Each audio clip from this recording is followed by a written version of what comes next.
Yevropa İttifaqı Xitoyning Sharqi Turkistondagi kishilik huquq dafsandichiligiga chetishliq 4 nafar amaldori bilan bir hukumat apparatiga yurgizilgan jazoni yana bir yil uzartmoqchi bo'lgan. Shuning bilan bir vaqtda Yevropa parlamenti 22 noyabr kuni Yevropa İttifaqıning jazolash tizimligiga texnik ko'p Xitoy amaldorlarini kirgizishni munozir qilgan. Yevropa İttifaqı ilgari Uyg'ur avtonom rayonlik xalq qurultiyi doimiy komitetining muavin mudiri Jo Xaylun, Uyg'ur avtonom rayonlik siyosiy qonun komitetining sobiq sekretari, hozirgi Tibet Partikomining sekretari Wang Junjing, Uyg'ur avtonom rayonlik siyosiy qonun komitetining sekretari Wang Ningshan, Uyg'ur avtonom rayonlik JX nazoratining noziri Chin Mingo, shundaqla Xitoyning Xinjiang ishlab chiqarish qurilish Bingtuanini jazolagan.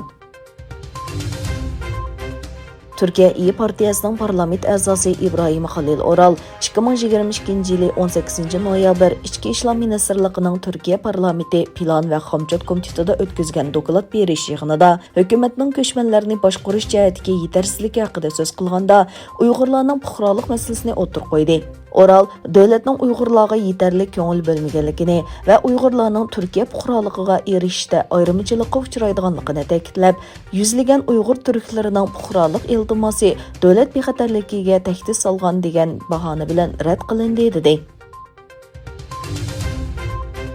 Amerikadagi Breakthrough Institute nomli bir tadqiqot o'rni o'tgan hafta e'lon qilgan bir yangi tadqiqot dokladida dunyo quyosh energiyasi bozorining asosli ta'minlaguvchisi bo'lgan Xitoyning kun taxti mahsulotlarining Uyg'ur rayonidagi bostirish siyosati va uning Uyg'ur majburiy emgakiga zich bog'lanish ekanligi, shundaqla uning muhit bulg'anishi va zaharli karbon gazi qo'yib berishda cho'ng rol o'ynayotganligini tafsiliy sonliq ma'lumotlar bilan oshkorildi.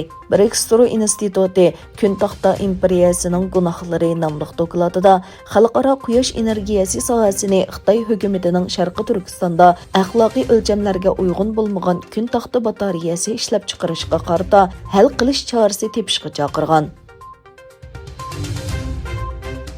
Yevropa İttifaqı bexatarlik va tashqi ishlar yuqori darajalik vakili Josep Borrell Yevropaning Xitoy bilan bo'lgan kundalik savdo summasining 2 milliard yevro ekanligini, shuningga Xitoy bilan bo'lgan munosabati qo'g'dishi kerakligini o'tirib qo'ydi. Yevropa parlamentining vakillari bo'lsa, Borrellni tanqidlab, Yevropaning xom ashyoda Rossiyaga tayinib qilganligiga o'xshash Xitoyga ham tayinib qolmasligi kerakligini aytdi.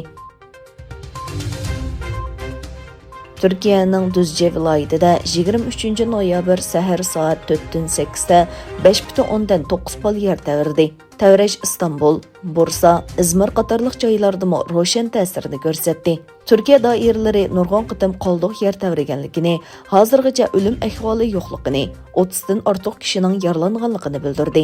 Düzce Anqara bilan İstanbul orasiga joylashgan bo'lib, İstanbulda yashayotgan nurg'on Uyg'urlar yer tavrash ta'siridan uyg'onib ketganligini va tavrashni his qilganligini bildirishdi.